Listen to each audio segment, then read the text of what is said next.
Well, I have ghosted you since December. I've been really good at making shorts, but my long form videos have been almost non-existent. But here we are, and it's a beautiful rainy day. In spring, we were going to have farm tours today, and most people canceled because it's been raining and hailing, and it's all around soggy. And I understand not wanting to trek through the mud to see the farm, so we'll reschedule. But I thought it would be nice to do a video so all my customers can see it, even if they can't make it here, and then everyone else can see it too. So here we are. I'll give you our full farm tour today. We're going to start up here by the house at the top of the hill and work our way down. And this is our little cattle panel greenhouse where we start our seeds.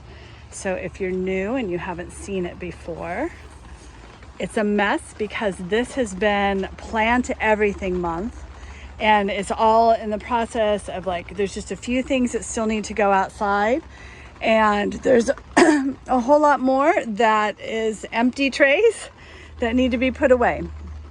I have just some extra peppers and eggplant that we didn't have room for, and I'll try and see if anyone wants to buy those. They're like some really nice and healthy organically grown starts. I have some flowers for bouquets we're still getting in the ground, and that will be done hopefully today, and some herbs that we're going to get planted. Over here are purple sweet potato starts, and I'm going to make some raised beds for them. I'll show you what I'm going to make that from in just a few minutes, but those still need to go in the ground. I have some more flowers, basil, which will be transplanted. It's getting big enough to do that now. The asparagus, if you've been following along, has gone pretty well. I'm going to pot those up, keep them going, and then hopefully this fall I will be able to transplant that. Some lettuce that should have gone in the ground weeks ago, and I'm going to see if I can save it, and then just some more herbs. I am going to be starting the next round of things so that when crops get done, I have stuff ready to transplant. Next, we're going to move to the caterpillar tunnel. And the sides are down because in the rain, if you have them up, it just kind of pulls them down anyway. So we're going to head down to there. And you can see over here are the chickens and the elderberry patch and our orchard. And we did lose a few trees, so I'm going to have to sort all that out. But I have some new ones too.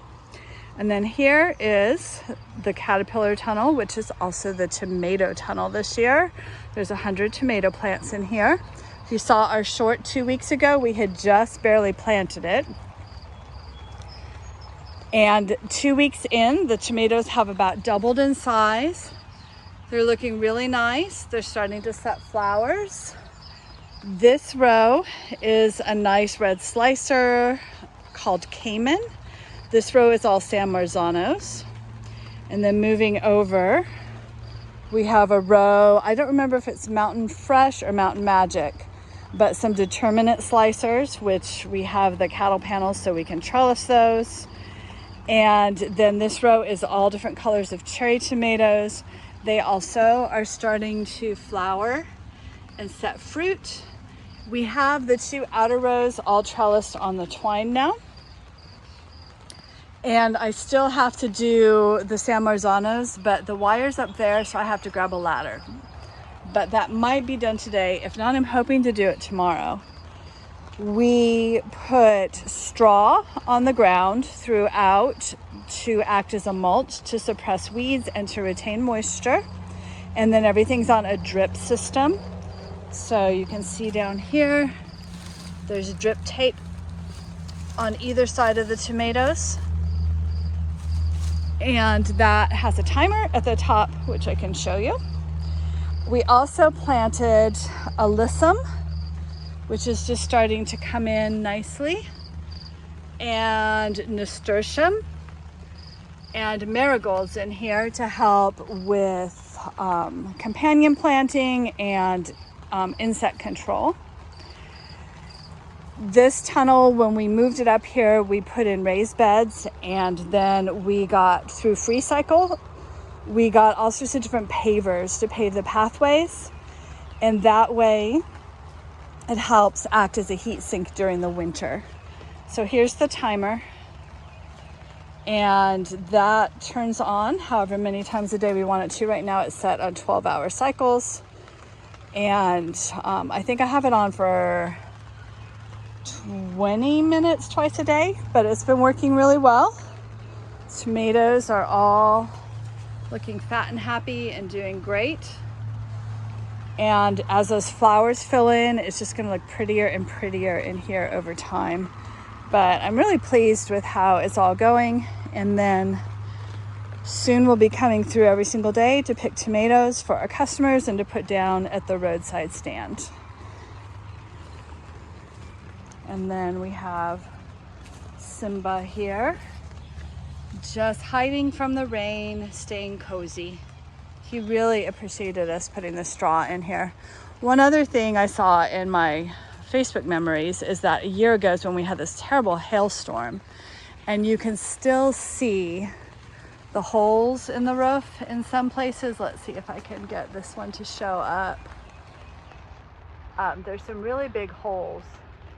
There's another one over here from the hail last year. And we're gonna need to find a way to repair that. I have the tape. It's just gonna be quite the adventure getting up that high on a ladder to do it. I do have a ladder that tall too though. So that's on our summer jobs list. So continuing the tour, there's still a lot of flotsam and jetsam left over from the tornado last year. So this is a big pine tree that came down. We have another one up higher. There's just a lot of little things still to clean up, but we are making progress this year and I'm really excited. And I mentioned I have some sort of a blight in the orchard. I've been trying to do an organic orchard, but it's been a struggle. I think I need to do a lot more research on how to do it successfully. And then we also have an issue with deer. So you can see the ends of all the branches are getting nibbled off by the deer coming through at night. And a lot of the plants, like the peaches, are, there's no leaves on the bottom half of the trees because of the deer. So I think I'm going to be fencing the orchard to help with that issue. You can see all of these nibbled, just taking all those growing ends off of them all. And it's very frustrating. And then you can see there's a peach tree there, 2 peach trees, and how all of my bottom branches, which is what you want to be able to reach your fruit, the deer will stand on their hind legs. And so everything is growing above like that level. So if I can get the deer situated, it's just hard to fence absolutely everything when you have acres, but I think that's next. And moving on, we have the big high tunnel. And we do have a fence around that, and I think I don't need it anymore because this used to be open garden and now it's enclosed. So that fence may be moving to the orchard. That might be the plan. But we have, before I move on completely, we have apples, peaches, nectarines, cherries, and plums. And I do have plants to replace the ones I need to. And then on the far side over there, there are blueberries. And we had a great berry patch. A lot of you came to my channel for those strawberry videos. When we were gifted this tunnel, we had the smaller tunnel, the caterpillar one, was right here and we had to move it, and so we sacrificed the berry patch and moved that tunnel, and so now we're trying to reestablish a berry patch. So that's another goal for this next year, is to reestablish all of our berries. But here is the tunnel that when we rebuilt it after the tornado, we put roll-up sides on, which we're really excited about. It makes it much nicer and everything doesn't bake completely. And then we screened everything too. So there's a screen on the door, and this time of year we don't use this door much. We usually just keep the sides open all the time. I've got a roll-up door on each end with zippers. And then this is one of those magnetic garage door screens. And this is how we go in and out during the summer. And then there's another screen on the far end, and the sides between the hip boards and the base boards are all screened too. And that makes it really, really nice. We've had very little insect pressure in here at all this year. So this is where we grow most of our food for ourselves and our customers. And I've done a whole series of shorts, but this will be a little bit slower, a little less crammed, everything in under 3 minutes. So we'll just walk through and see everything. Another thing I'm excited about with the rebuild this year, because the tornado took out this metal arch, and that metal arch. And so it was all twisted. All the plastic was gone. All the wood was gone. There's still parts in the pond that we haven't fished out yet. So we had to rebuild everything. And luckily we had extra boughs and cross things, so that worked out. But with the rebuild, I was able to get all of my tools organized, which I'm so happy about. It makes my heart happy just to have things organized.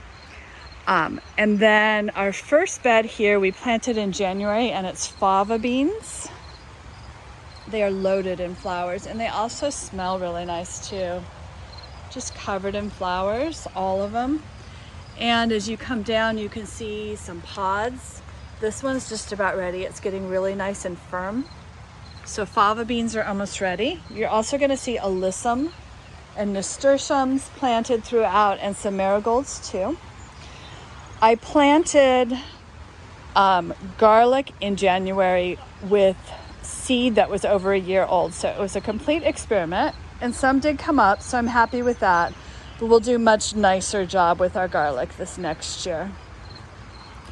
Moving on, we've got the candy onions. We've got white and red sweet candy onions.